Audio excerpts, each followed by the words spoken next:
Welcome to our channel. Today we how to set up Garmin Connect app, beginner guide step by step clearly. To begin, download the Garmin Connect app from the App Store or Google Play. Once the download is complete, open the app on your device. Tap on the option to create a new account if you are a first-time user. Fill in your personal details, including name, email, and password. Make sure to accept the terms and conditions before proceeding. After registration, check your email for a verification link and click on it. Once verified, return to the app to log in with your new account. Now, it's time to pair your Garmin device with the app. Make sure your Garmin device is turned on and in range. In the app, tap on the More tab at the bottom right of the screen. Select Garmin devices from the list of options. Tap on Add Device to start the pairing process.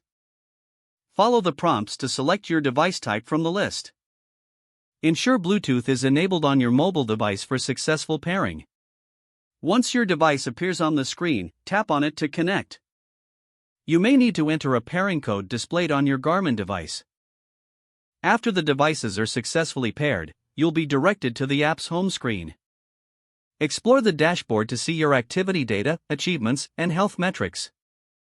To customize your app experience, tap on the settings icon.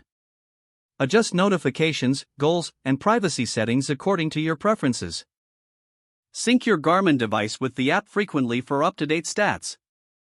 Take your time to familiarize yourself with different sections of the app.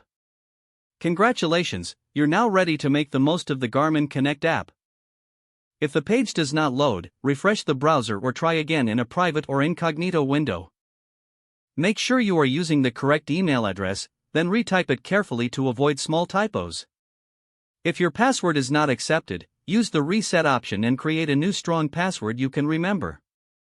Check your spam folder for verification or security emails, then complete any requested confirmation steps. Enable two-factor authentication if available to improve account security and reduce unauthorized access risk. Don't forget to like this video and subscribe to our channel for more step-by-step tech guides.